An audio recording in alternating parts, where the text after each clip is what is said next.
সবক নং 21 মধ্যে লিন। আজকে আমরা শিখব মধ্যে লিনের হরফ পড়ার সঠিক নিয়ম। লিনের হরফের বামের হরফে অক্ফ হইলে এক আলিফ টানিয়া পড়িতে হয়, ইহাকে মধ্যে লিন বলে। কি বলছে? লিনের হরফের পরের হরফে অক্ফ হইলে এক আলিফ টানিয়া পড়িতে হয়, ইহাকে মধ্যে লিন বলে। লিনের হরফ কয়টি? তাহলে এখন আমরা জানতে হবে লিনের হরফ কয়টি। লিনের হরফ হচ্ছে 2টি।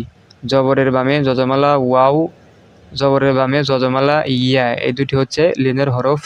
লিনের হরফের পরের হরফে অক্ফ করিলে এক আলিফ টানিয়া পড়িতে হয়। এখানে লিনের হরফ হচ্ছে ওয়াও। মিমের উপরে জবর, জবরের বামে যজমালা ওয়াও হচ্ছে লিনের হরফ। লিনের হরফের পরের হরফ হচ্ছে তা।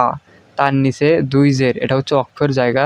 এখানে অক্ফ করিলে তার নিচে 2 জের উঠিয়া যাবে, এক আলিফ পরিমাণ টানিয়া পড়িতে হবে, কারণ এটা লিনের হরফ।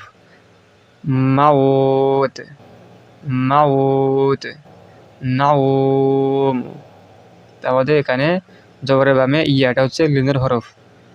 সাউফ, সাউফ। বাইত, বাইত।